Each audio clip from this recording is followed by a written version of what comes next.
이렇게 볼 때하고 여기서 이별을 이렇게 볼 때하고 나오는 요 시차의 절반 값을 연주시차라고 할 수 있는 것들이지.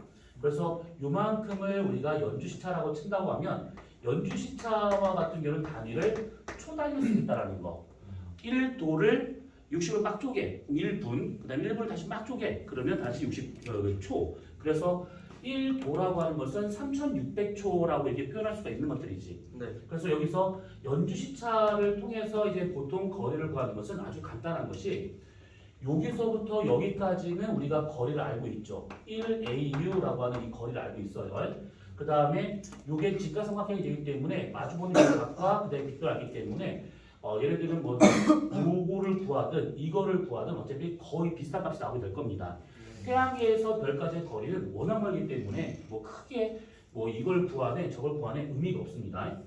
근데 이렇게 보거나 아니면 얘까지 거리가 너무 멀다 보니까 우리가 요 놈을 직선이 아니라 살짝 구부린다고 치면 태양이 이렇게 있고 그 다음에 지구가 이렇게 있다 치면 이렇게 구부려 가지고 별까지 선을 딱 그어본다 치면 이게 부채꼴 나올 수가 있어요.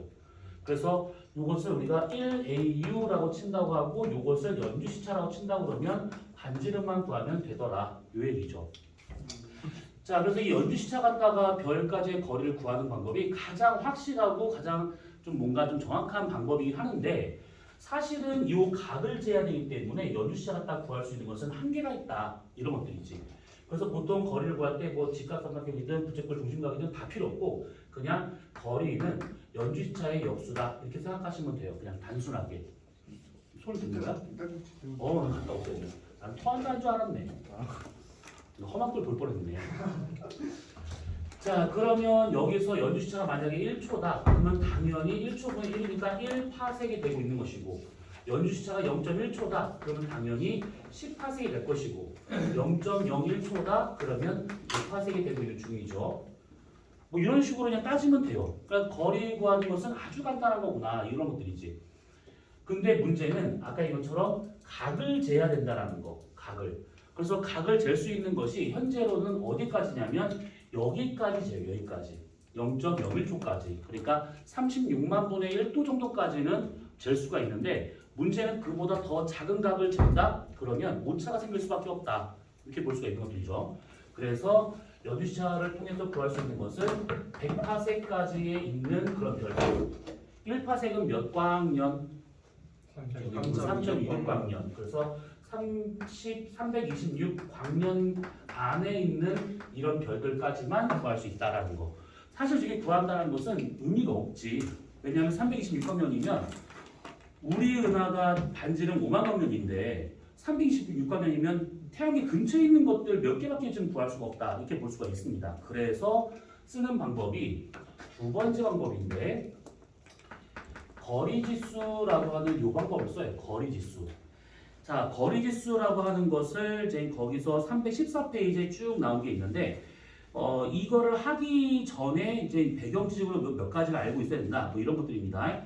자, 그래서 거기 314페이지 맨 위를 보시게 되면 별의 밝기와 등급이라고 해가지고 1등급 사이의 밝기 그러니까 1등성부터 해가지고 2등성, 3등성, 4등성, 5등성, 6등성까지 기원전 히파르토스가 이거 갖다 먼저 구분했던 것들인데 기원전 사람이 구분한 거를 그대로 쓸 수가 없으니까 여기서 어떻게 생각하는 거냐면 1등성이 6등성보다 100배가 더 밝다. 요거를 기준으로 해가지고 이 중간중간을 다 끊는 겁니다. 이렇게. 그래서 요거의 밝기차는 약 2.5배, 요거의 밝기차도 약 2.5배. 그러면 1등성이 만약 예를 들어서 4등성보다 만약에 몇 배 더 밝냐 라고 한다 치면 여기서부터 하나, 둘, 세 개니까 2.5의 3승배만큼 밝아지는구나. 요런 식으로. 그래서 이거를 저렇게 나눈 것이 거기 회색 박스에 나와 있는 포그슨 방정식인데 이 포그슨 방정식과 같은 경우를 보시게 되면 그래서라고 되어 있는 부분을 보시면 M2-M1이라고 되어 있어요. 이게 겉보기 등급입니다. 겉보기 등급. 근데 일반적으로 M2-M1 이렇게 안 써요. 안 쓰고 부호를 바꿔서 M1-M2로 하고 우변에 마이너스를 붙입니다. 보통은. 그래서 학교에서 아마 나오는 공식은 부호만 바꿔서 나온다라고 보시면 돼요. 그러면 이 포그슨 방정식을 다 직접 뭘 계산하는가? 이게 간혹 나올 때가 있는데 거의 안 나옵니다. 그래서 얘는 그냥 등급차를 알면 밝기 B를 구할 수 있다. 또는 밝기 B를 알면 등급차를 구할 수 있다. 이렇게만 알고 있으면 돼요. 그래서 그 정도만 보시면 되고 그거를 살짝 정리한 것이 요 놈이죠. 요것이 2.5에 n승을 해가지고 지수의 등급차를 집어넣어서 밝기 B를 구한다 라고 하는 거. 요것만 잘 배웠으면 돼요. 그러니까 거기 나와 있는 대로 막 이렇게 하는 것도 물론 문제에 따라서는 필요하긴 하겠지만 대부분의 문제는 요거 하나로 그냥 통치고 끝납니다. 보통. 그래서 몇 등급 차냐? 보통 요렇게. 자, 그러면 등급으로 5등급 차면 100배. 그러면 4등급 차면 몇 배 정도 차이 날까? 2.5에서 4승이니까. 48. 48. 오. 뭔가 좀 정확해 보여줬어. 한 40등급, 40배 정도. 나 깜빡 속아먹을 뻔했네. 그래서 1등급 차면 2.5배, 그 다음에 2등급 차면 6.25배. 이거 다 굳이 안 써도 될 것 같아요. 알고 있을 거라 믿어. 그치, 믿는 거는 중학교 때 공부 좀 열심히 하다. 그러니까 인성, 성격 뭐 이런 걸 믿는 것이지 어떤 학습에 대한 걸 믿는 건 아닌 것 같아. 이거 눌렀니 근데? 눌러져 있어요. 선생님 안 눌러줄게. 오, 너 센스 올. 44점. 좀 부들부들하는데요. 나 인권 보호 안 해. 얼굴 딱 보여줄래 그러면? 알았어. 끊고 지우고 다시 놓고 받쳐주세요. 싫어. 나 지하인데 뭐 어때? 괜찮아. 손 부들부들하는 거 같아. 얼굴 빨개지는데 지금? 얼굴 빨개지는데? 괜찮아. 울지 마. 우는 거 아니지? 울지 마. 자, 뭐가 다 말았을까? 그래서 등급차로 쭉 봤을 때 2.5까지 차이 난다. 자, 그러면 혼자 확 튀네. 야광색을 입어서 그런가? 주먹이 그냥 확 이목이 그냥 집중되네 그냥. 나 무슨 말 할 줄 알고. 자, 1등급 차는 밝기로 몇 배 차? 방금 얘기했잖아. 그치? 2.5배. 주먹 정리. 자, 그럼 2등급 차면? 그걸 지금 제곱 해야지. 그러니까 내 말은 풀어달라 이거야 내 말은. 2.5의 제곱에 써놨잖아. 그러면 6.2 6.25배 그렇지. 자, 그럼 3등급 차면? 계산이 조금 어. 계산은 할 수 없어요. 너 계산할 수 없을 것 같다? 겁나 어려운 상수죠. 자, 우선 1등급 차면 2.5배가 차이 나고 2등급 차가 나면 6.25배 정도 차이 나고 3등급 차면 16배 정도, 4등급 차면 얘는 40배 정도, 5등급 차면 약 100배 정도 차이 난다. 우선은 지금 등급차 갖다가 밝기 구하는 거야. 여기 쓰여 있으니까 그걸 참고하시면 되는데 굳이 이걸 왜 풀어 쓰고 있냐면 문제마다 좀 이상 특이하게 숫자가 나온 경우 더러 있어요. 그러면 그 숫자를 보고 이걸 때려 맞추면 뭔가 나오겠구나라고 하는 감이 좀 필요한 겁니다. 그래서 이 숫자들이 조금 눈에 익을 필요가 있어요. 막 외우라는 뜻은 아니고 익을 필요가 있다 이 뜻입니다. 자, 그러면 거기 나와 있는 포그슨 방정식은 그렇다라고 보면 될 것 같고 그 다음에 그 중간에 별의 밝기와 거리 관계가 나온 것이 있는데 이거는 굳이 또 할 필요가 없는 것이 밝기라고 하는 것은 거리 제곱에 반비례하고 있는 중이죠. 그래서 이 관계도 잘 기억을 해 두셔야 됩니다. 여기서는. 자, 그 다음에 밑에 나와 있는 거, 오늘 우리가 보고자 하는 것이 요 놈입니다. 자, 별의 밝기를 이용한 거리 측정이라고 나온 것이 있어요. 그게 바로 거리지수. 자, 거리지수는 이게 포그슨 방정식에다가 이거 양변에 노고를 붙여가지고 한 것들인데 포그슨 방정식은 아까 우리가 M1-M2라 해가지고 이제 구한 것들이잖아요. 그런데 여기서는 스몰 M-, 라지 M입니다. 그러니까 어떤 한 별의 겉보기 등급과 절대 등급을 알아섰을 때 또는 반대로 밝기 B를 거리를 안다. 그러면 등급차를 구할 수 있다. 이런 식으로 보시면 돼요. 그래서 거기 회색 박스를 보시면 겉보기 등급 빼기 절대 등급 그냥 보기 편에 많이 들어갔을 것인데 겉절이 값이죠. 그 겉절이 값을 통해서 이렇게 밝기 B를 구할 수 있다. 그래서 이렇게 나오게 되고 있는데 결국 그 식을 유도한 것은 한 문장에 쓸모 없습니다. 어차피 그건 안 나오니까. 그러면 거기서 스몰의 맛을 라지엠이라고 하는 요 놈만 잘 기억을 해주시면 돼요. 그래서 요거는 계속 쓸 겁니다. 계속. 계속 쓸 거기 때문에 어디가 있으냐면 우리 은하 나올 때까지 계속 쓸 거기 때문에 요 식은 까먹으면 안 됩니다. 겉보기 빼기 절대 등급 그것도 바꾸면 틀려요. 그래서 우리가 지금 세 가지 관계에 대한 얘기를 했는데 요거를 잘 기억해주시면 됩니다. 특히 여기서 말하는 이 거리라고 하는 것은 단위를 파색으로 쓰고 있다라는 거. 문제에서 만약에 광년으로 나왔다. 그럼 이것을 이제 이게 문제에서 뭐 몇 광년이냐 딱 물어봤다. 그러면 파색을 다 구한 다음에 나중에 3.26을 곱하면 되더라. 이렇게 보시면 돼요. 자, 그러면 요거에 대한 얘기는 우리가 더 할 필요 없을 것 같아요. 이거는 워낙 많이 했었던 내용이라서 이거 기억나실 거야. 그래서 요거는 빼고 여기까지 됐고 지금부터 하는 걸 잘 보셔야 됩니다. 자, 뭐냐면 맥동병광성이라고 하는 것이 있어요. 맥동병광성.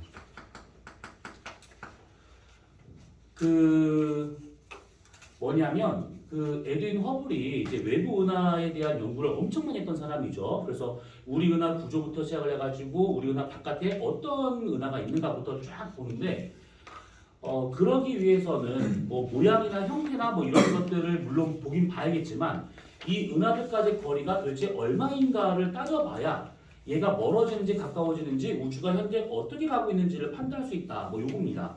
그래서 이 사람이 이런 맥동병광성들이 보통 우리 은하에 반드시 존재하기 때문에 이런 것들을 통해서 이 은하까지의 점을 다 찍어보는 겁니다. 얼마나 더 떨어져 있는가 다 찍어보는 거예요. 그래서 이것이 가장 확실한 아주 멀리 떨어져 있는 그런 은하들 또는 별의 거리를 구하는 가장 확실한 방법이다. 이렇게 이해하시면 됩니다. 자, 우선 맥동병광성은 많이 들어봤을 겁니다. 셰페이드 병광성이라고도 얘기를 해요. 자, 이 맥동병광성과 같은 경우에는 이가 일정한 주기로 밝기 변화가 생기는 별. 이거 예전에 한번 원과정에서 한번 봤을 것인데 태양과 비슷한 질량을 갖고 있는 그런 별들의 거의 마지막 단계죠. HR도상 본다고 하면 이건 금방 지울 건데 요렇게 본다 치면 온도와 강도, 영년주기열 그러면 여기 있던 태양이 적색거성 그 다음에 일시적 수축 그 다음에 이중연소 그 다음에 맥동병광성 한 다음에 요렇게 해서 백색외성으로 끝. 그랬었을 때 여기 구간을 지금 말합니다. 요 구간을. 그래서 얘 같은 경우에는 어디 갔어 다. 얘 같은 경우에는 밝기 변화가 주기적으로 바뀌는 그런 별이라고 생각하시면 돼요. 자, 그러면 이 별이 왜 이렇게 밝기 변화되는가? 예전에 혹시 이거 본 적 있죠? 별의 광도라고 하는 것은 슈테판 볼츠만의 법칙 시그마 T 4승에다가 별의 표면적 4파이R 제곱을 곱하면 되더라 라고 하는 것들. 그러면 이렇게 있는 상태에서 다른 건 다 상수니까 제껴두고 그 다음에 온도는 지금 여기서는 필요 없으니까 잠깐 제껴두고 요거하고 광도의 관계만 보자면 얘가 지금 커진다 그러면 당연히 광도는 커진다. 비례관계니까. 만약에 요 반지름이 줄어든다 그러면 광도도 줄어든다. 이런 식으로.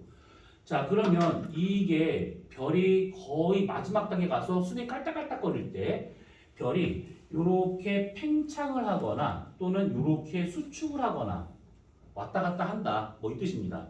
그래서 얘가 이런 식으로 팽창을 할 때는 반지름이 커지고 있으니까 당연히 광도가 커진다. 이렇게.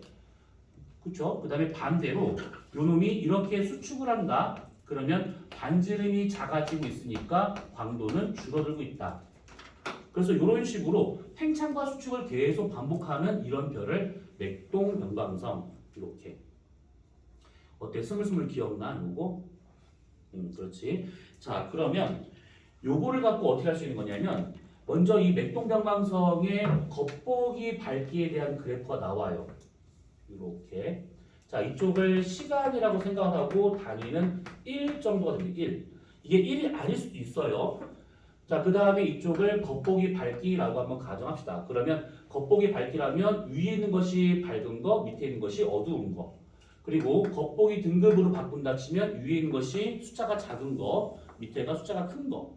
요렇게. 그럼 얘 같은 경우는 요렇게 왔다 갔다 합니다. 이렇게. 그래서 여기서 문제가 나올 텐데 나온다고 하면 그래프 두 개가 주어져요. 그 중에 하나가 요 그래프인데 그때 이 그래프에서 제일 먼저 뭘 봐야 되느냐? 우선 여기서부터 여기까지 또는 여기서부터 여기까지 걸린 이만큼의 시간 주기를 먼저 읽어봅니다.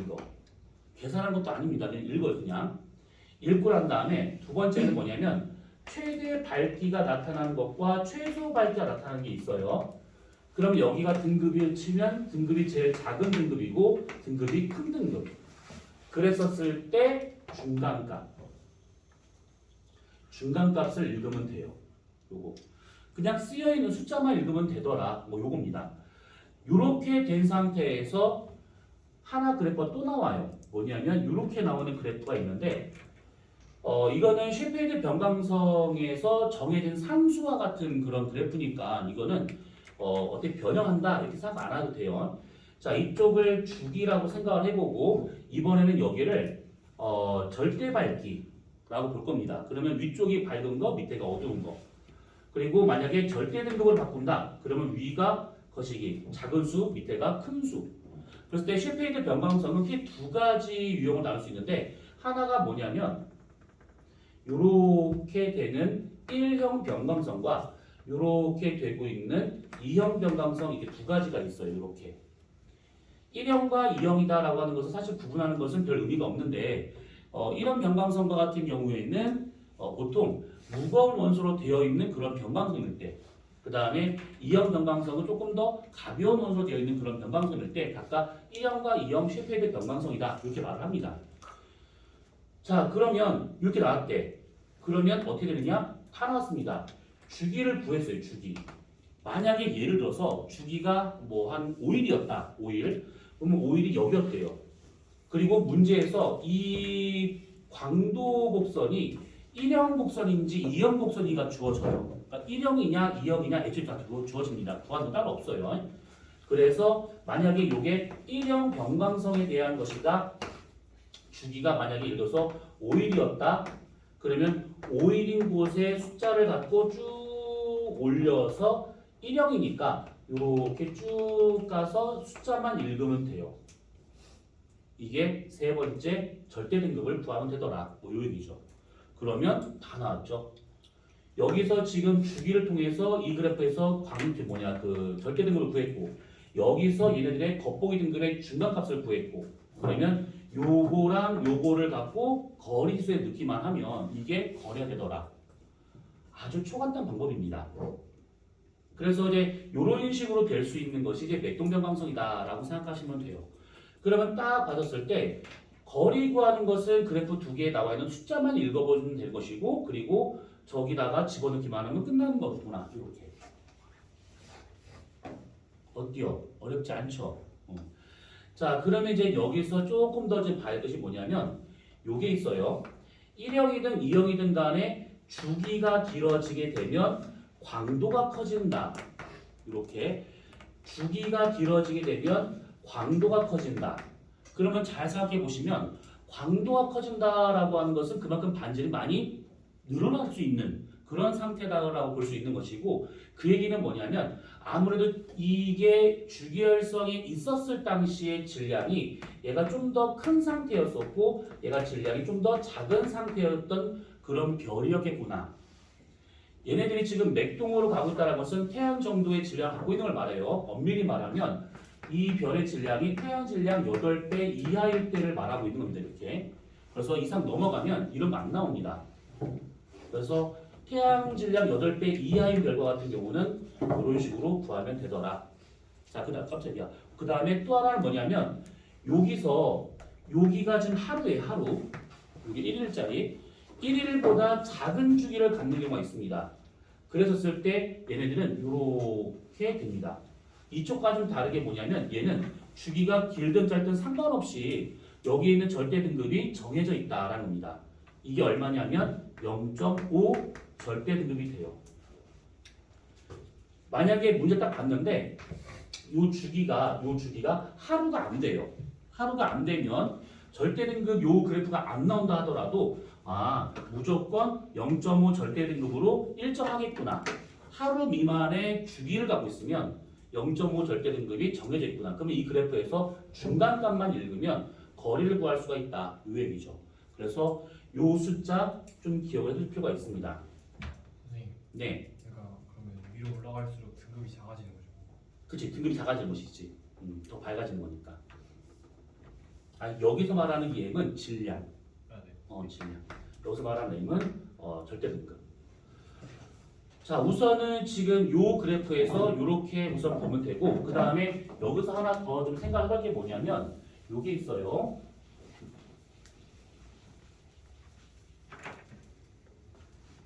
이거 기억나시지? 시선속도. 시선속도와 같은 경우는 얼마만큼 다가오는가 멀어지는가 이걸 표현하고 있는 것들인데 얘 구하는 방법이야 뻔하죠. 람다 제로분의 델타 람다 곱하기 광속으로 구할 수 있다는 거. 그러면 이렇게 시선속도를 갑자기 뜬 것이 왜 하는 거냐면 얘와 같은 경우에 만약에 음수가 나온다고 하면 얘는 지금 어떤 천체가 나한테 다가오는 중이고 만약에 양수가 나온다고 하면 나로부터 멀어지고 있는 이런 상태가 지금 되고 있다. 이 얘기죠. 그러면 이걸 갑자기 왜 하냐면 요거에 대한 얘기인데 요거 만약에 관측자가 여기 이렇게 서 있었대요. 이런 식으로. 그러면 얘가 팽창과 수축을 막 반복을 하고 있는 이 상태에서 만약에 팽창을 한다라고 하는 것은 여기 있는 별의 표면이 이쪽으로 이렇게 좀 다가오고 있다라고 볼 수가 있는 것이죠. 팽창할 때. 반대로 수축한다라고 하는 것은 별의 표면이 나는 여기 있는데 나로부터 멀어지는 상태가 되고 있다. 이렇게 볼 수 있는 겁니다. 그래서 팽창할 때는 나는 가만히 있다라고 가정한다 치면 팽창할 때 별 표면과 나 사이 거리가 여기에서 이만큼으로 얘가 확 줄기 때문에 시선 속도가 마이너스 값이 나옵니다. 별의 표면이 다가오는 것처럼 보이기 때문에. 반대로 별이 수축을 한다? 그러면 별의 표면과 나 사이 거리가 더 멀어지는 거기 때문에 후퇴하는 속도로 나타나더라. 이런 것들이죠. 자, 그러면 이것을 우리가 그래프를 그려본다면 이렇게 나타나게 돼요. 만약에 이렇게 있어서 시간이 나왔다. 시선 속도를 0으로 잡고 플러스와 마이너스가 기록되어 있다. 그럼 이때 플러스가 되어 있다는 것은 나로부터 멀어진다. 다시 말하면 이 별은 지금 수축을 하고 있다. 마이너스가 되어 있다는 것은 우리는 다가오고 있으니까 팽창하고 있다. 이런 식으로 볼 수가 있는 겁니다. 이렇게. 그러면 시선 속도가 예를 들어서 만약에 이렇게 나타났다라고 가정한다 치면 그때 여기는 수축 구간, 그 다음에 여기는 팽창 구간이 되고 있습니다. 여기가. 그래서 얘가 최대 수축이든 최대 팽창이든 이게 중요한 것이 아니고 여기 지점. 수축했다가 팽창 넘어가는. 그러니까 수축을 하다가 멈추고 팽창으로 방향이 바뀔 때가 간절히 제일 작을 때니까 얘들이 수축하다가 팽창한다? 그럼 여기서의 반지름은 최소가 되겠구나. 이렇게. 그리고 여기 구간과 같은 경우는 지금 팽창하다가 방향 바꿔서 수축을 넘어가고 있는 그 부분이니까 반지름이 최대가 되겠구나. 이렇게 볼 수가 있는 겁니다. 이런 식으로. 그러면 제일 작은 거니까 밝기는 최소, 제일 큰 거니까 밝기는 최대. 이렇게 볼 수 있는 것이죠.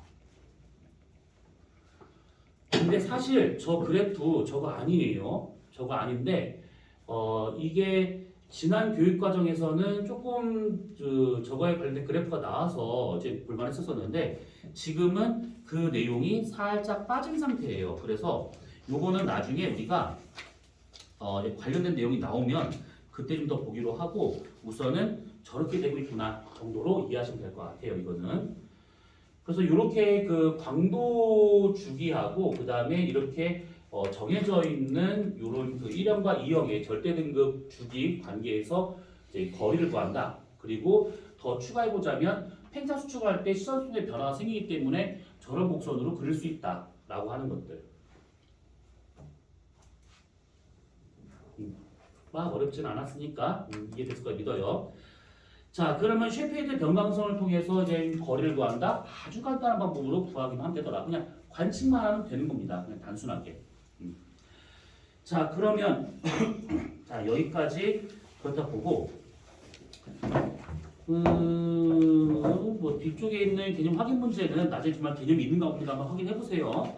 그리고 우리는 넘어가서 317페이지를 보도록 합시다. 317페이지. 자, 거길 보시면 C 성단의 색 등급도 이용한 거리 측정을 했는데 색 등급도라고 하면 이게 되게 무슨 말인가 싶을 텐데 색과 등급, 별의 색은 온도에 의해서 결정되고 별의 등급은 광도에 의해서 결정되죠. 그래서 이게 다른 말로 뭐냐면 HR도입니다. 다른 말로. 근데 굳이 색 등급도를 왜 HR도를 색 등급도를 이렇게 바꾸는지 좀 알다가도 모르겠는데 아무튼 HR도다라고 생각하시면 돼요. 자, 우선은 거기를 보시면 색 등급도라고 나와 있지만 우선은 처음에 나와 있는 게 뭐냐면 그것부터 본 것이 아니라 별의 온도에 관련된 색지수부터 나옵니다. 색지수. 이거 원과정에서 했었던 거라 아마 기억이 나실 걸 믿고 간단하게만 정리하고 넘어갑시다. 요렇게 타장 람다와 그 다음에 복사 세기가 요렇게 있습니다. 고온의 별과 같은 경우는 플랑크 곡선이 이렇게 그려지죠. 만약에 저온의 별이 있으면 플랑크 곡선이 이렇게 그려질 겁니다. 람다와 복사 세기.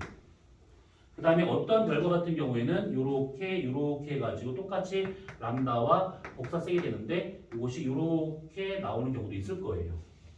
자, 그러면 세 개 중에서 누가 온도가 제일 높냐라고 하면 얘가 제일 높은 것이죠.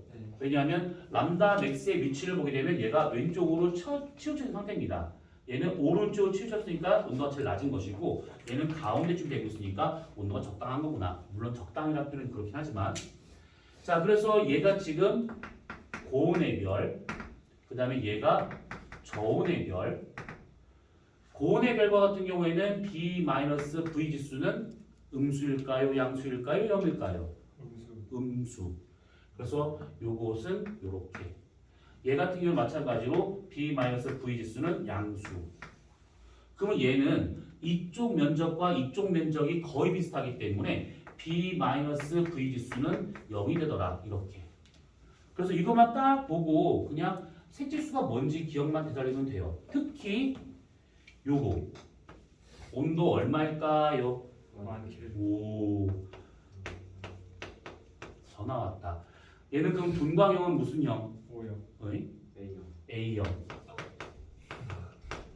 색깔은 하늘색? 백색. 아, 백색. 하얀색. 백색. 저기 흰색. 그러면 투과정과는 상관있는데 그럼 좀 묻고 싶네. 얘한테서 제일 강하게 나타나는 흡수선은 누구? 칼슘, 수소, 헬륨 난리 났네.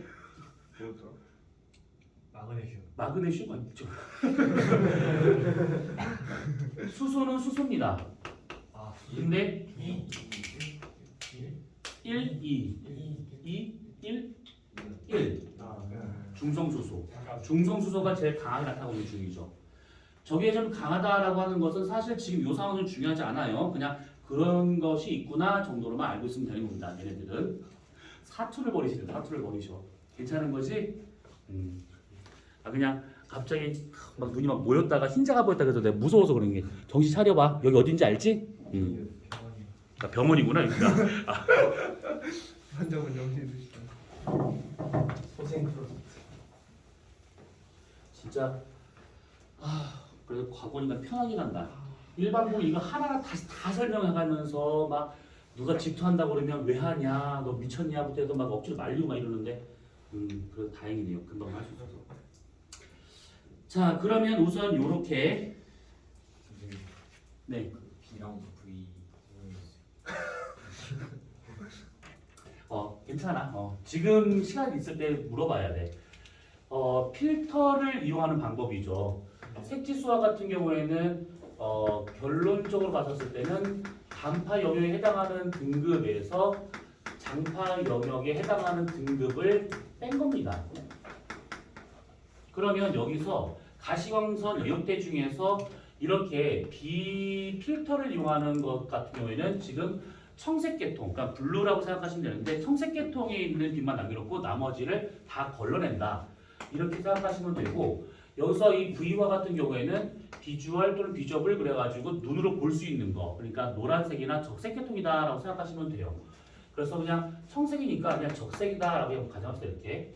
그러면 예를 들어서 만약에 B 필터로 볼 수 있는 것이 여기까지다 라고 생각을 해보고 그 다음에 V 필터로 볼 수 있는 파장 영역대가 여기까지다 라고 본다 치면 지금 현재 딱 봤을 때 요 파란색의 이 면적과 그 다음에 빨간색의 이 면적을 비교하면 얘가 지금 더 넓은 상태가 되고 있다는 거.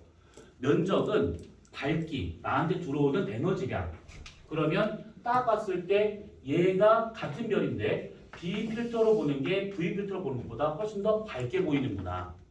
그러면 B 필터로 볼 수 있는 것이 더 밝다? 등급으로 치면 더 작은 수가 된다. 이렇게. 어둡게 보인다? 등급으로 치면 크다. 그러면 단파 등급 빼기 장파 등급이니까 요대를 빼면 작은 수 빼기 큰 수 음수가 나온다. 이렇게. 그래서 여기도 마찬가지로 여기서 여기까지가 B 필터 영역 볼 수 있는 데가 여기 영역, V 필터 볼 수 있는 데가 쭉 가서 여기까지. 그러면 확실히 붉은색 밑에 더 넓다. 그러면 밝기로 본다면 얘가 어둡고 밝고 어두운 거니까 등급으로는 큰 수. 여기를 밝은 데가 작은 수. 빼면 양수. 이렇게. 그리고 이제 학교에서는 따로 뭐 이렇게 막 신경이 들어가지 않겠지만 이 단파, 장파 등급에서 쓸 수 있는 방법이 지금처럼 필터를 이용해서 B 필터와 V 필터를 이용해서 하는 방법도 있지만 사진으로 찍었었을 때 밝기와 그 다음에 눈으로 봤었을 때 밝기로 이렇게 나오는 경우도 있어요. 사진 등급 빼기 안시 등급 이렇게 표현을 합니다. 안시 등급 그래 다들 서울인지 모르겠는데 안시 등급은 겉보기 등급입니다. 실시 등급 다른 말로. 니네 혹시 그 영화 봤니? 되게 오래전 영화인데 요 장면 보니까 생각이 나가지고. 카르페. 항의하는 그거 아니에요? 그 양들의 친구. 양들 직무 아니, 자기 너무 장르가 너무 달라. 이거 중에서 죽이시는 맞아. 사람에. 그거 왜두 개를 걸렸지? 아니 갑자기 양들 직무 너무 장르가 너무 슬픈데 왜두 그거는. 개를 걸렸지? 양들 직무 되게 충격적이었어. 너무 무서웠었어. 저도 걸린가 봐요. 너도 항의하시려고. 나도 걸린가 봐요. 자, 아무튼 이렇게. 자, 그러면 색지수라고 하는 것은 우선 이렇게만 보시면 돼요. 자, 그런데 이걸 뭐해서 먹냐? 거길 좀 보시면 318페이지 좀 봅시다. 318페이지. 이게 완자가 조금 순서가 조금 이상해요. 그래서 우리는 좀 어떤 걸 먼저 봐야 되냐면 성단에 대한 것부터 먼저 보고 난 다음에 요걸 좀 다시 돌아와야 됩니다.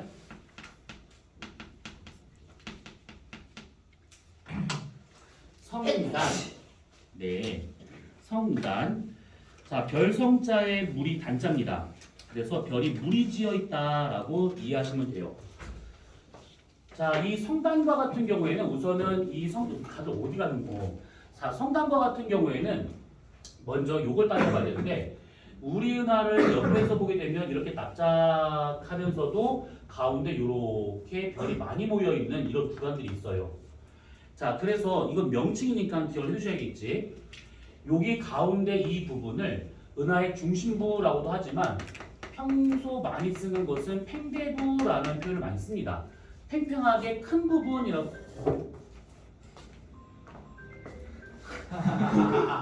핸드폰 뺏어요. 아니. 통화 한번 해봐. 통화 한번 해봐. 궁금해. 여친이지. 스팸이야? 아이씨. 참 부지런하다. 토요일날도 지금 스팸 전화하시는 거 보면 돈 빌려주신대? 저도 잘 모르겠어요. 보험 들려고 하는 건가? 자, 그래서 이 팽대부라는 말은 은하의 중심부다 이렇게 생각하시면 되고 그 다음에 간혹 벌지라는 말로 쓰는 경우가 있는데 요즘 잘 안 씁니다. 팽대부라는 말을 훨씬 더 많이 써요. 그 다음에 여기 있는 이 부분 우리가 옆에서 보면 납작한 면이기 때문에 이 놈을 우리가 은하면이라고 부르지만 얘를 위에서 보면 여러 개의 나선팔이 감겨있는 상태입니다. 그래서 이것을 같은 말로 위에서 보면 나선팔이다 이렇게 얘기를 하죠. 그리고 은하계에서 팽대부와 은하면만 있는 것이 아니라 이런 부분들 은하계의 어떤 직접적인 회전에 관여하지는 않지만 인력 안에 잡혀있는 이 공간들 이 공단을 따로 헤일로라고 이렇게 이름을 붙여요. 그래서 우리 은하는 크게 팽대부, 은하면, 헤일로 이 세 가지로 지금 구성되어 있다. 그리고 현재 태양계는 여기쯤에 있습니다. 그래서 전체가 반지름이 5만 광년인데 태양계는 요 중심에서 떨어진 거리가 약 한 3만 광년 정도 떨어져 있는 은하계 외곽에 있는 항성계다라는 얘기죠. 이것이. 자, 그러면 이렇게 있는 상태에서 우리가 성단하다 말고 이걸 왜 먼저 얘기했냐면 은하가 지금 회전하고 있어요. 이거 나중에 이제 별 다 끝나고 나면 은하가 나오게 될 것인데 그때 은하 좌표계 얘기하면서 좀 다시 한번 볼 거예요. 자, 은하가 회전하고 있는데 북반구 위로 쭉 올라가서 은하계를 내려다본다. 그러면 은하계는 현재 시계 방향으로 돌고 있습니다. 시계 방향으로 도는 방향 기억하고 있어야 돼 이거는. 자, 시계 방향으로 이렇게 쭉 돌고 있는 상황인데 얘네들이 처음에 별을 만들 때, 그러니까 은하계가 처음 생성됐을 당시에는 별이 있지 않고 거대 성운이 이렇게 회전하면서 뭉치지 않았을까라고 보고 있습니다. 근데 이거 좀 틀렸다라는 말이 되게 많아요. 은하계 안에 들어있는 항성수가 대략 한 4천억 개가 되고 있는데 이 정도의 거대 은하계를 만들 정도의 성운이 과연 존재했을 것인가? 있다 하더라도 누구 때문에 회전했을 것인가? 이건 조금 말이 좀 많습니다. 근데 우리는 그걸 따질 것이 아니니까. 그래서 거대 성운에 의해 가지고 회전을 통해 가지고 은하계가 형성이 돼요. 그러면 어디서부터 별이 만들어지느냐? 여기서 별이 먼저 만들어집니다. 여기서부터. 그래서 팽대부에 있는 별들이 은하계 전체로 본다면 조금 나이가 많은 별들 위주로 되어 있구나. 이런 식으로 보시면 되고 그 다음에 은하면, 나선팔 여기 있는 애들이 나중에 별이 만들어지게 되는 겁니다. 그리고 헤일로와 같은 경우는 은하계가 처음 막 회전할 때 그때 일부 성간물질이 떨어 나와가지고 지들끼리 뭉쳐서 별을 만들어요. 그래서 얘네들도 거의 팽대부와 비슷한 나이를 갖고 있더라. 이렇게. 그래서 우리 은하계는 팽대부하고 헤일로가 좀 늙은 별들이 많이 있는 곳이고 그 다음에 은하면은 젊은 별 위주로 많이 있다. 이런 식으로 이해하시면 되는 겁니다. 자, 그러면 이 성단이라고 하는 것이 이 얘기를 이제 한 것이 왜 그러냐면 이 성단은 크게 두 가지로 구분이 되는 게 거기 지금 그림이 안 나왔네요.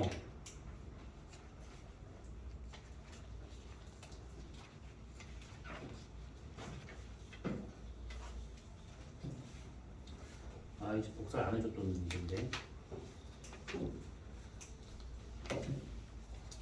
성단은 거기 318페이지 맨 밑에 보시면 표로 지금 나온 것이 있을 것인데 두 가지 구분이 됩니다.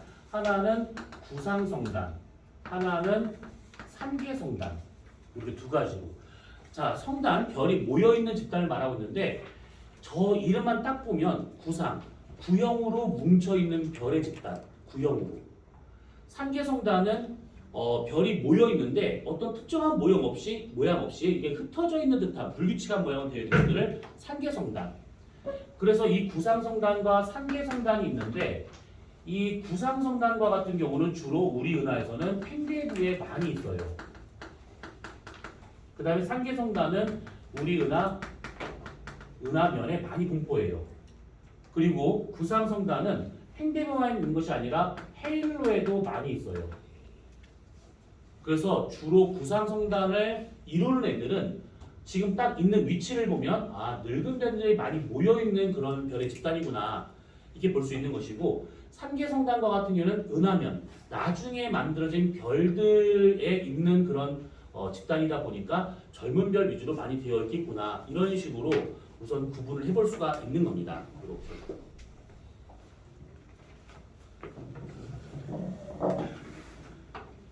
괜찮은 거야 다들? 다들 괜찮은 거야? 정신줄을 잡고 있는 중이지? 네 갔다 오시고요. 네. 괜찮은 거야? 그럼. 저럴 때면 더 불안한데 정신줄을 좀 놓은 것 같은데. 언제나 놓고 다니시겠다. 근데 왜 이렇게 덥지? 에어컨을 기다리지 산지에 기다리지. 그래 좀 에어컨을 좀 키자. 더워 뒤지겠네.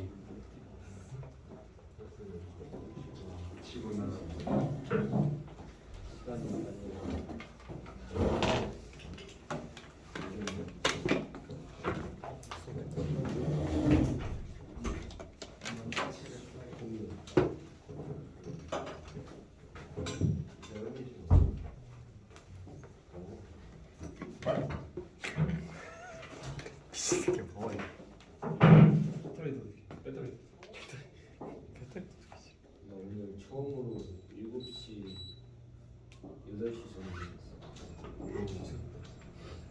처음으로 4시에 적었어.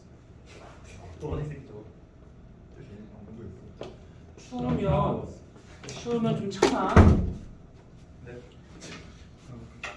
자, 그럼 우선 여기 또 어디 가셨어? 아, 나 진짜.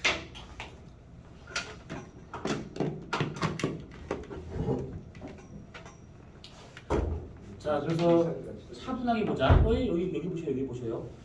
그래서 성단은 구상과 상계 두 가지로 구분이 되는데, 구상성단하고 상계성단이 있는 그 위치를 보면 저렇게 되어 있다. 뭐 이 뜻입니다. 여기서 참고로 요거를 보시면 구상성단과 같은 경우는 구형으로 모여있는 성단이에요. 그래서 얘네들의 모양, 어디 갔어? 아, 여기구나. 아씨. 구상성단과 같은 걸 보게 된다고 하면 구형으로 많은 별들이 뭉쳐있는 그런 상태가 되는 것이고, 그 다음에 상계성단은 몇 개 안 되는 별이 좀 흩어져 있는 그런 상태예요. 그러면 별들이 구형으로 뭉쳐있다. 그럼 이걸 우리가 어떻게 생각할 수 있는 거냐면, 만약에 지구의 주위를 돌고 있는 현재 우리가 보고 있는 달, 구형이죠. 그리고 화성 주위를 돌고 있는 위성, 포보스와 데이모스, 얘네는 그냥 순수한 짱돌 모양이 이것이. 그러면 둘 다 위성인데 누구는 구형이고 누구는 순수한 짱돌 모양, 지 마음대로 생겼습니다. 고구마처럼. 그러면 이 모양이 달라진 이유는 뭘까? 한번 녹았다가 굳어.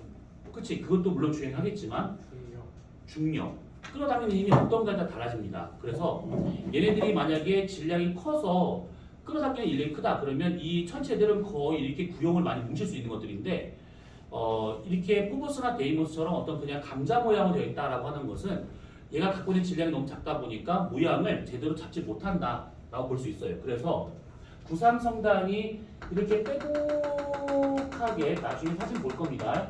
이렇게 구형으로 뭉쳐있는 이런 형태가 되는 것은 상대적으로 질량이 크다 보니까 안쪽으로 잡아당기는 힘이 커서 이런 모양을 갖고 있구나라고 보시면 돼요. 상계성단은 그냥 뜨문뜨문 지 마음대로 되어 있는 이런 식으로 몇 개 없어요, 별이. 그래서 질량이 작다 보니까 이렇게 자유분방하게 놓여 있는 거구나, 이런 식으로.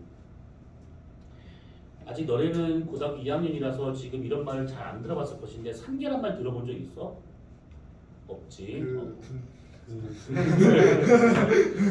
너는 괜찮아. 너는 이제 희망하면 갈 수 있는 것인데, 남자분들은 희망한다 해서 못 가는 건 안 가는 건 아니잖아. 그래서 이제 너네가 지금 2학년 지금 1학기니까 아마 2년 뒤, 3년 뒤에 나라에서 편지를 받을 거야.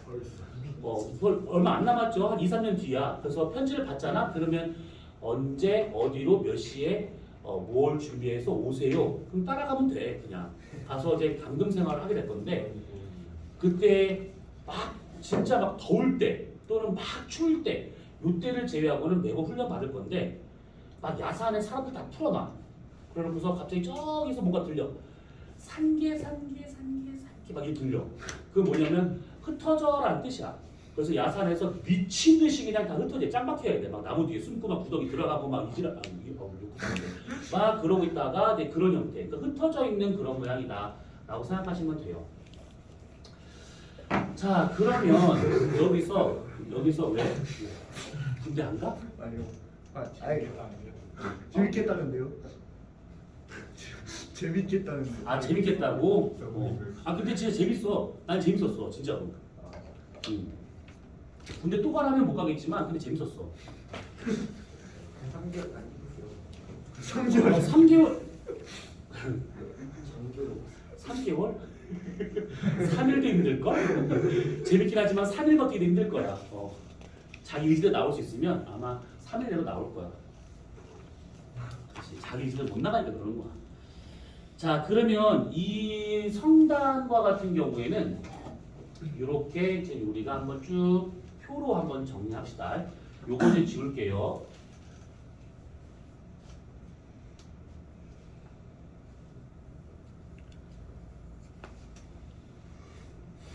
자, 우선은 종류를 구분한다 치면 여기가 구상성단이고요. 그 다음에 밑에가 상계성단이 되고 있습니다.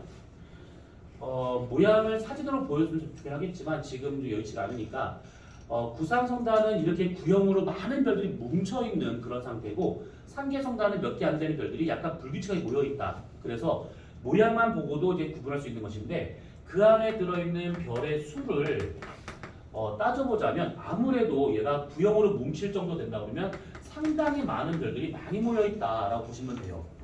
상계성단은 그렇지가 않고 되게 적은 별들이 모여있구나.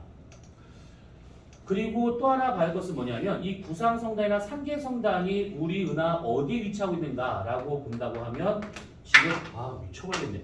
위에 지금 써놨잖아요. 그래서 그거를 그냥 그대로 보시면 돼요. 팽개부에 많이 있다. 그 다음에 헤일로에 많이 있다. 얘는 은하면에 많이 있다. 요 얘기가 다른 말로 하게 되면 뭐냐면 얘네들은 주로 늙은 별 위주로 많이 모여있는 그런 성단이라는 뜻이고 얘와 같은 경우에는 조금 그나마 젊은 별 위주로 많이 되어 있다. 이렇게 구분할 수가 있는 겁니다. 자, 여기서 시간이 나와요. 늙은 별하고 젊은 별이라고 해가지고 태어나서 지금까지 얼마만큼의 시간이 지나갔는가가 되고 있는 것인데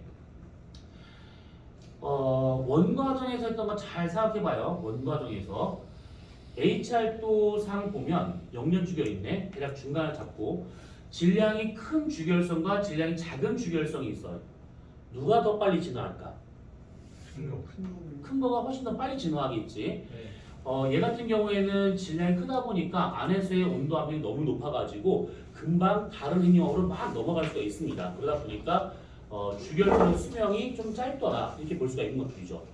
그래서 얘 같은 경우는 막 나갑니다. 금방 막 나가 이렇게. 근데 질량이 작은 얘네들은 약간 천천히 나가더라 이렇게 볼 수 있는 것들이지.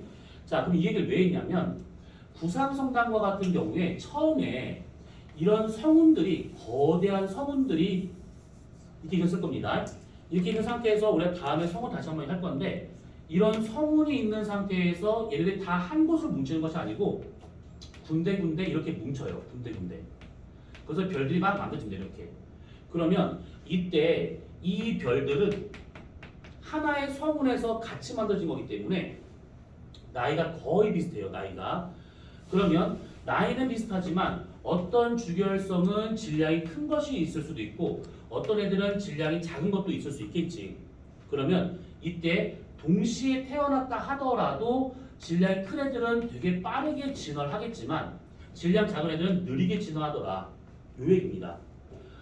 적당한 예는 아닌데 여기 있는 사람들을 각각 몸무게를 다 달아봐가지고 몸무게를 재봐가지고 몸무게가 제일 많은 사람부터 1번, 그 다음에 2번, 3번, 4번 쭉 해가지고 줄을 쭉 세워 이렇게. 그러면 몸무게 제일 많이 나가는 나 같은 사람은 얼마일 것 같아? 솔직히 얘기해줘. 나 몇 킬로 나갈 것 같아? 78. 넘어봐라. 너네 지금 농락하는 거지? 너의 생각은 어때?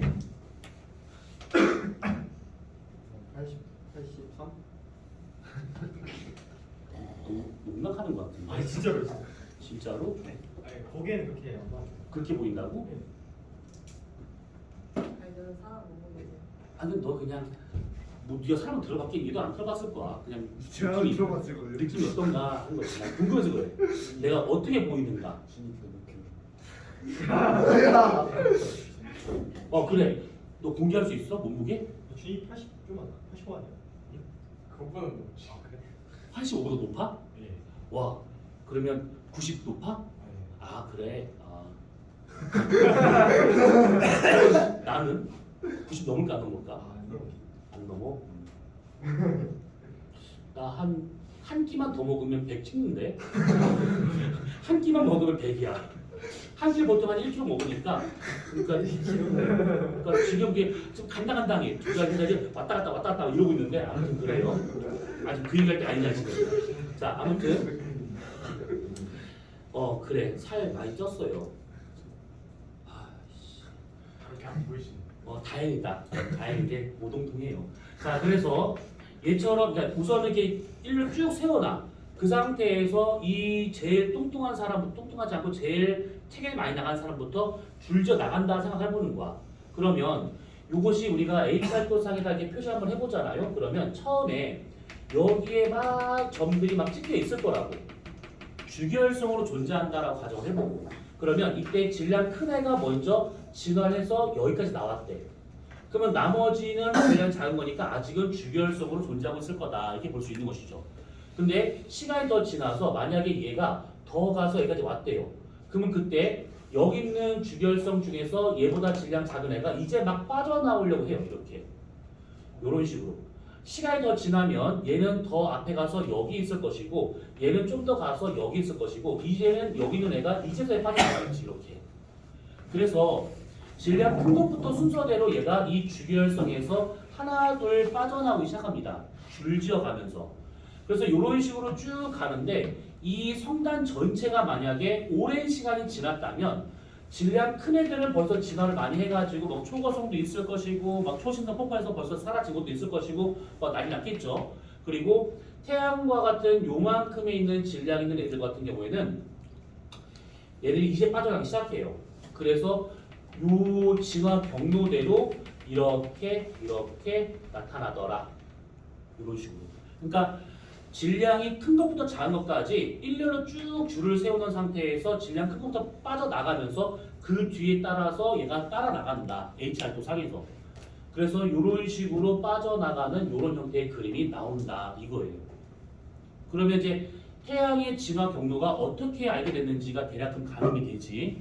우리가 태양이 진화하는데 걸리는 시간이 꽤 오래 걸립니다. 주결성으로만 100억 년이 넘게 걸리기 때문에 후 주결 같은 경우에는 아무리 못해도 10억 년 정도는 걸려요. 그러면 그 긴 시간 우리가 계속 보고 있는 것이 아니었기 때문에 진화 경로를 우리가 알 수가 없는데 이런 성단이라는 거를 보고 질량이 다양한 이런 별들이 동시에 태어나가지고 어떻게 진화하는가, 어떻게 점이 찍히는가를 보면 태양과 같은 별은 진화 경로가 이렇게 될 거다라고 하는 것을 대략 파악할 수 있다 이 뜻입니다. 이해됐지? 자, 그러면 이 얘기를 왜 했냐? 부상성단과 같은 경우는 우선 진화한 시간이 길어요. 얘는 진화한 시간이 짧아요. 그러면 이것을 우리가 H알토상에다가 표현한다 치면 태양과 비슷한 질량 갖고 있는 그 천체라고 한번 가정합시다.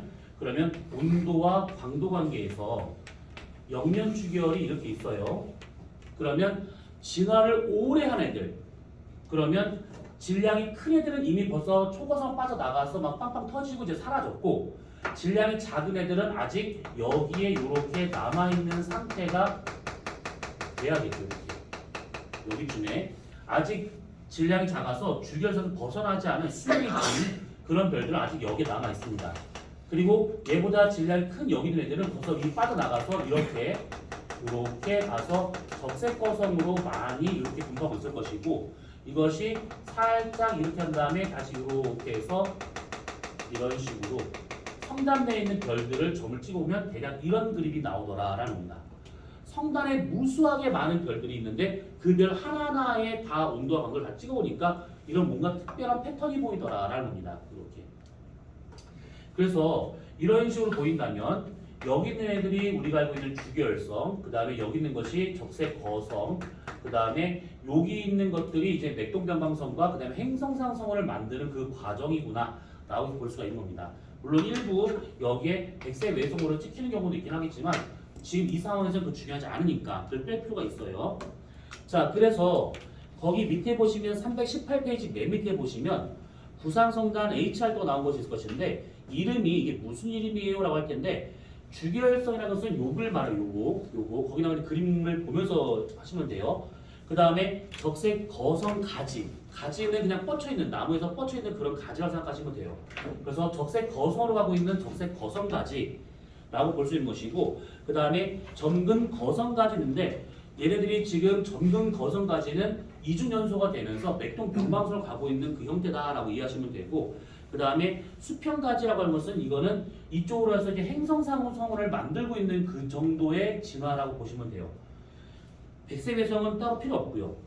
근데 여기서 지금 이런 가지에 대한 얘기인데 가지는 별로 좀 중요하지 않고 그냥 이름만 그냥 있는 거구나 정도로만 봐주시면 돼요. 그래서 H알토상에다가 구상성에 있는 별들 찍어보니까 이렇게 찍히더라. 이미 질량 큰 애들 다 나갔고요. 그래서 이렇게 찍히고 있는 이런 상태. 그러면 얘는 지금 별의 종류가 되게 많죠. 별의 종류가 상당히 다양합니다.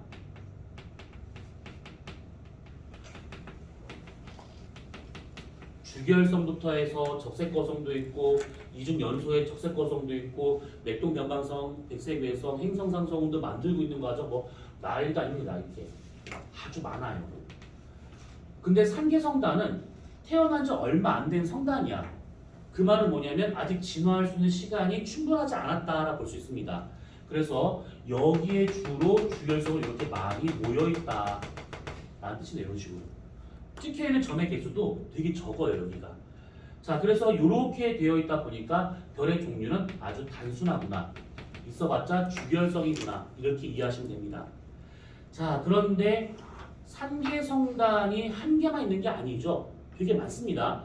그 삼계성단과 같은 경우 지금 318페이지 오른쪽 날개에 HR도가 나온 게 있을 겁니다. 뭔가 되게 복잡하게 되는데 뭐 NGC 2362도 있고 그다음에 페르세우스도 있고 플라이 아데스도 있고 뭐 난리 났습니다. 이 각각 성단들을 HR 때 찍었더니 어떻게 나타나느냐? 어떤 애들은 이렇게 나타나요. 이렇게 이 주결성상에 다 여기에 다 들어갑니다. 근데 어떤 성단을 봤더니만 이것이 살짝 질량 큰 애들이 살짝 빠져나온 상태에서 이렇게 나오는 성단도 있대요. 어떤 성단을 보면 여기쯤에 있어서 이렇게 해서 이렇게 나오는 성단도 있대요. 어떤 성단은 이렇게 된 성단도 있습니다.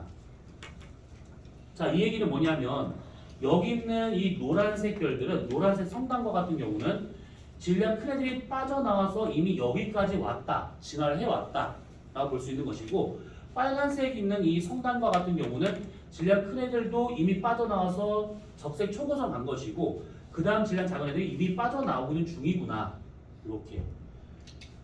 그 다음에 흰색 성단과 같은 경우는 벌써 질량 큰 애들은 벌써 다 사라졌고, 폭발로 인해 다 사라졌고, 요것들이 지금 빠져나와서 여기에 도달하고 있는 거구나, 이렇게 이해하시면 돼요. 자, 그러면 삼계성단과 같은 경우 HR 때 딱 찍어보면 이런 식의 그림으로 볼 수가 있는데, 여기서 중요한 게 나와요. 뭐냐면 파란색 성단은 전부 다 주결성이니까 우선 됐고, 노란색 성단은 지금 보면 여기서 벌써 이게 지금 빠져나간 별들이고, 여기가 지금 이제 막 빠져나가려고 순서를 기다리고 있는 애들입니다. 여기가 빨간색 애들은 지금 여기가 그 다음 순서를 기다리고 있는 애들이죠. 흰색도 마찬가지 여기가 그 다음으로 진화하는 순서를 기다리는 그 다음 차례가 된 애가 얘입니다. 그랬을 때 지금 점을 찍었던 요거를 뭐라 그러냐면 이것을 전향점이라고 얘기해요. 전향점. 자, 성단에서의 HR도를 찍어보게 되면 저런 전향점이 보입니다. 그 전향점이 파란색, 노란색, 빨간색, 흰색 네 가지로 본다 치면 흰색이 제일 밑에 있어요. 그 말은 뭐냐면 얘가 그나마 제일 오랜 시간을 지나왔기 때문에 쭉 이렇게 나와서 이런 모양을 띠고 있구나 라고 볼 수가 있는 것이죠. 그래서 전향점이 밑에 있는 성단일수록 나이가 많은 성단이다, 이렇게 이해하시면 되는 겁니다.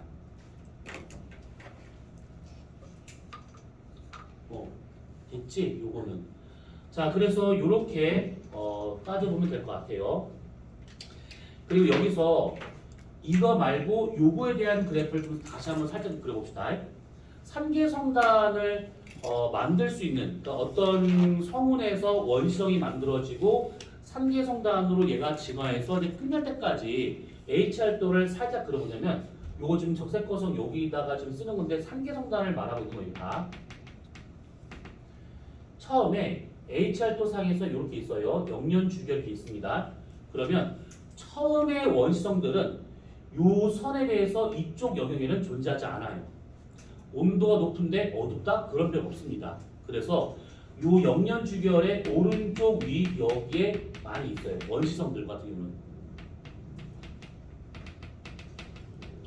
그러다가 시간이 가잖아요. 그러면 원시성에 있는 별들 중 질량이 큰 애들이 먼저 일로 들어갑니다.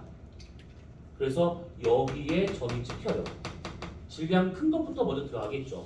그리고 질량이 작은 애들은 아직 주결서 못 들어갑니다. 그래서 아직 원시성의 단계로 이렇게 나타나고 있구나, 이런 식으로.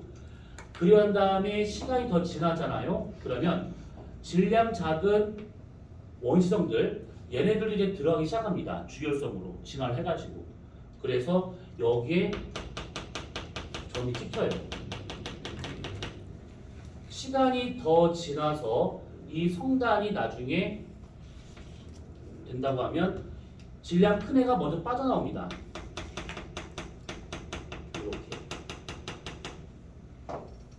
자, 요 패턴을 잘 보셔야 돼요. 보시면 원시성으로 존재했었을 때 별은 어디에 많이 모여 있냐? 오른쪽 위방향에 많이 모여 있어요. 그러다가 조금 시간이 지나면 질량 큰 애부터 먼저 주결성으로 진화합니다. 그래서 이 영년 주결의 윗부분에 많이 모이게 되고 원시성은 이렇게 아직은 여기에 모여 있는 상태구나. 더 시간이 지나면 여기가 들어가면서 이제 온전하게 주결성으로만 존재하는 성단이 됩니다. 이렇게. 그러다가 질량 큰 게 먼저 빠져나오면서 이런 식의 별의 모양으로 나타난더라 이 얘기죠. 그랬었을 때 여기 부분이 전향점.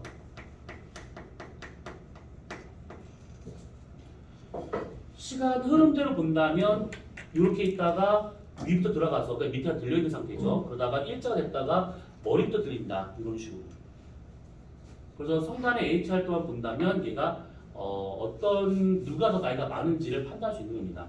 이런 것도 물론 가능하긴 하겠지만 애초에 성단을 만들 때부터 본다면 이렇게 해서 요거 그 다음 거 다 이런 식으로 나온다 이 뜻이죠.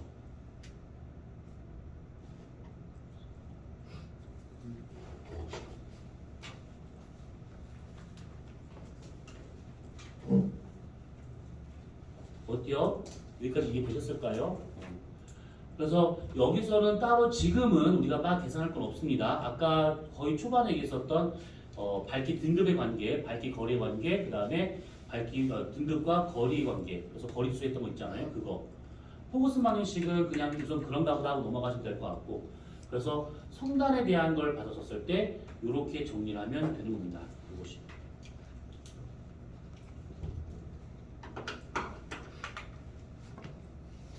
그러면 여기 있는 요거는 이제 살짝 지워도 되죠. 요거는 이거. 사진 잠깐. 네, 막 하세요. 그 뭐지? 구상 성단은 오래된 성단이고 산기 성단이 젊은 성단이다 보니까 별을 만드는 재료인 성간물질이 구상 성단 내에는 별로 없습니다.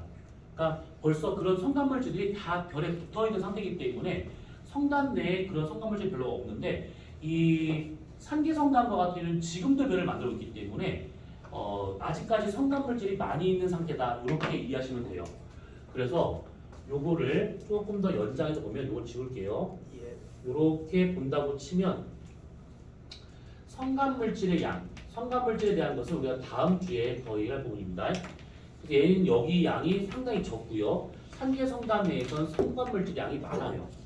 이 말은 얘가 적다는 것은 더 이상 별이 생성을 잘 안 한다. 얘가 뭉쳐서 별을 만드는 건데 별을 만들 수 있는 재료가 별로 안 남아있다. 그래서 별 생성 가능성, 생성률을 따져보자면 여기는 좀 적은 편입니다. 잘 안 만들어져요. 근데 산계 성단은 지금도 별을 아주 잘 만들고 있는 겁니다. 그래서 이런 차이가 있어요.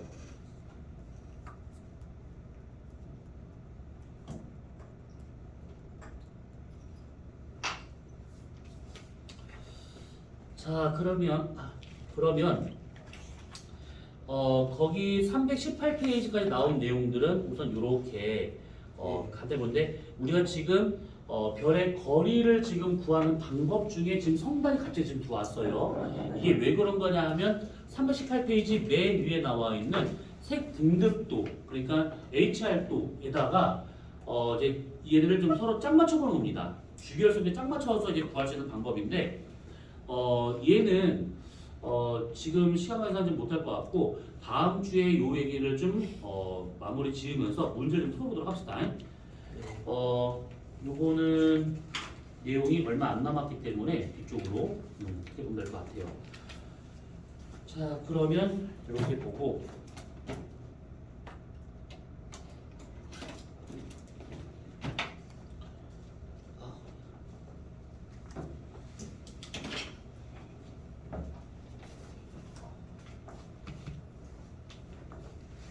그리고 지난주 휴강을 했잖아요. 그 지난주 휴강한 거를 학원에다가는 그리고 니네 단톡방에다가 말했다시피 이제 보강 날짜를 잡자 이렇게 썼었는데 보강 날짜 잡는 게 거의 불가능할 것 같아요. 그렇죠? 금요일날 일찍 나오는 날 해야 되는데 진도도 많이 안 나가가지고. 그래서 지금 굳이 보강 날짜 지금 잡을 필요가 없을 것 같아서 이번 달에 그 수업료를 3주차만 해달라고 얘기를 해놨거든요. 그래서 그렇게 알고 있으면 될 것 같아요. 예. 이거는. 자, 그러면 오늘이 13일인가? 벌써 13일이네. 와, 씨. 자, 이름만 부르고 마치도록 합시다. 박민창, 예. 김규민, 김주환, 예. 김태형, 없어요. 없어요. 박상우, 네. 박현지, 예. 유영주. 쌤 태영이 있잖아요. 한결같다. 뭐. 태영이가 끄는 것처럼 얘기를 하여가지고. 이게 단톡방 나갔잖아. 네. 아예 끄는 것 같아. 뭐 괜찮아. 상관없어. 그 다음에 누구까지 있지? 여기 자, 윤정원, 네. 이수민, 얘는 뭐지?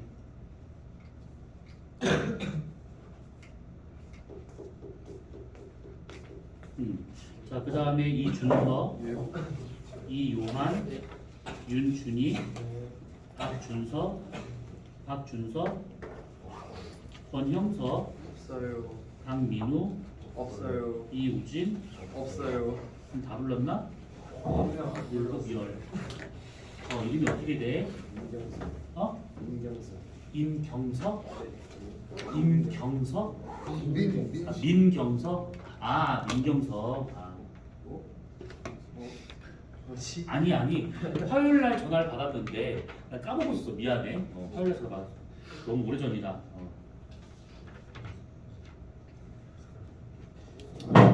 자, 그러면 단톡방에 들어오는 게 하여야 되잖아. 경서 씨는 그 단톡방 들어와, 알았지? 그리고 혹시 오면 가면 지금 출석 부른 사람 중에서 지금 이름만 등재되어 있는 사람도 있잖아. 오늘 다 정리해서 단톡방 내보낼 거야. 그러니까 저 왜 나갔어요? 뭐 물어보잖아. 그러면 너 쫓겨났더라 이렇게 얘기해 주시면 돼요.